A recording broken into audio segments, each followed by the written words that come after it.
Guess what? Two new e-bike events are coming to the USA. The e-Revolution trade show in Denver, Colorado, and also the e-Revolution Consumer and Trade Show in Orange County, California.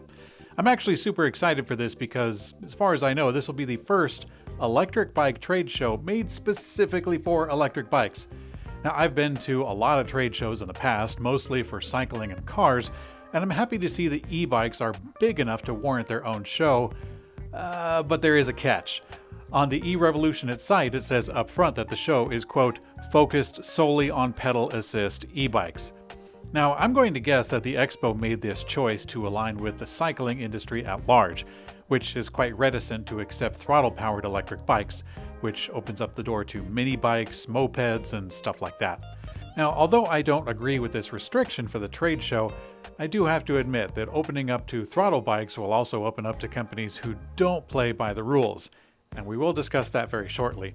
Now, the California event sounds like it's going to be awesome, as this will not only be outdoors, but it'll be held at a 500-acre venue with an off-road and paved trail access for demo rides. This show will be on April 5th and 7th, and I am totally putting it on my calendar. Sounds like a blast. If you find me at the show, be sure to get a Blue Monkey Bicycle sticker, because I just got some printed. Now, the Denver show is not the first time around, but this trade show is going to be on May 31st to June 2nd. There's a link in the description below if you'd like to check out their site.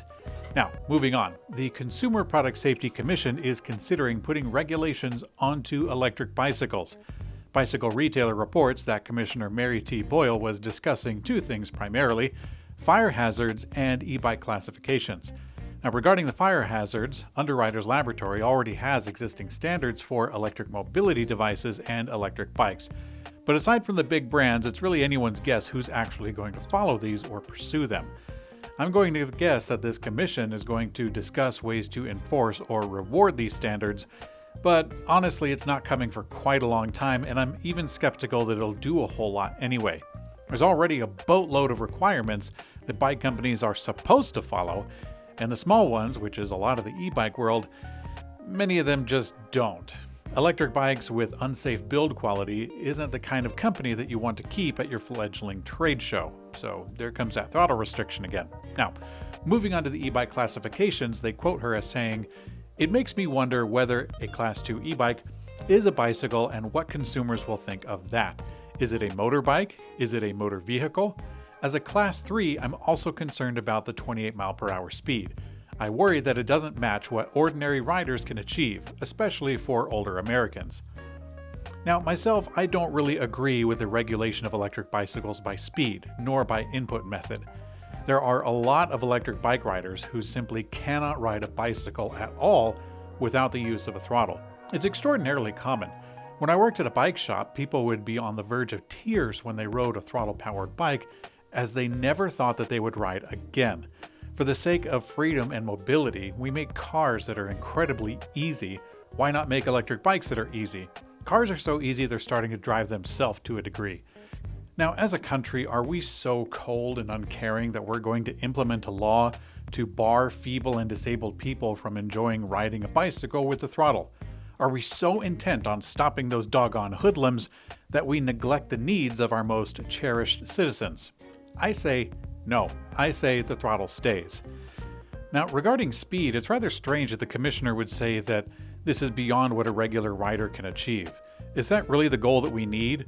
Are cars supposed to ride at the speed that humans could propel a car without a motor, or a skateboard, or a shopping cart or something?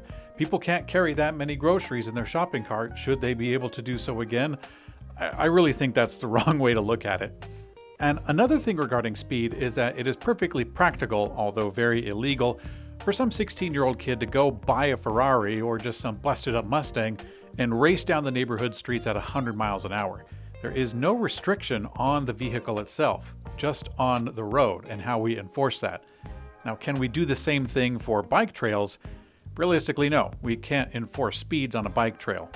So what do we do? I don't know. This is open for discussion. Let me know in the comment section what you think, but let's move on to the next story. The Rocky Mountain Institute, or RMI, has launched an e-bike calculator that is aimed at quantifying the environmental and economic impact of using electric bikes instead of cars.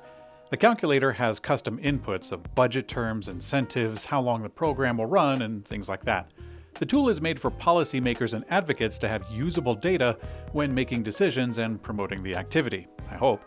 Now, in the best case scenario, this tool will be used to push ahead electric bikes that are a viable form of transportation for cities small and large, and also for recreation and adventure. More tools, more results. Now, by the way, eBike News is supported by you, the viewer. You can click the link to go to Patreon, or you can do the easy stuff of clicking like, subscribe, and sharing with a friend. I'm Mikey for Blue Monkey Bicycles, and I will see you on the later.